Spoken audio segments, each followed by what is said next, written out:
ஒரு ஆசிரமத்தில் குரு சிஷ்யர்களுக்கு பாடம் நடத்திட்டு இருந்தார். நாம் எப்பவும் நல்லதையே நினைக்கணும், எல்லோருக்கும் நல்லதையே செய்யணும் அப்படின்னு சொல்லி கொடுத்துட்டு இருந்தார். அப்போ திடீர்னு ஒரு சிஷ்யன் எந்திரிச்சு, குருவே, நல்லது கெட்டது ரெண்டையுமே கடவுள் தானே படைச்சாரு, நாம் நல்லதை செய்யாமல் கெட்டதை செஞ்சால் என்ன அப்படின்னு கேட்டாராம். அப்போது குரு அதுக்கு எந்த பதிலும் சொல்லாமல் பேசாமல் போயிட்டார்.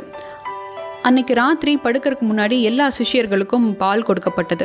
அப்போ குரு வேலையாள்கிட்ட சொல்லி அந்த கேள்வி கேட்ட சிஷ்யனுக்கு மட்டும் பாலுக்கு பதிலாக சாணியை கரைச்சி கொடுத்தாராம். உடனே சிஷ்யனுக்கு கோபம் வந்துருச்சு.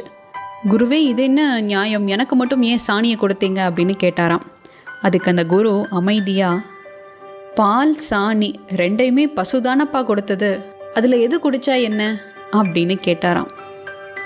எது சரி எது தப்புன்னு பிரித்து பார்க்குறதுக்கு தான் கடவுள் நமக்கு 6வது அறிவை கொடுத்துருக்காரு. ஆதலால் சிந்தித்து செயல்படுங்கள்.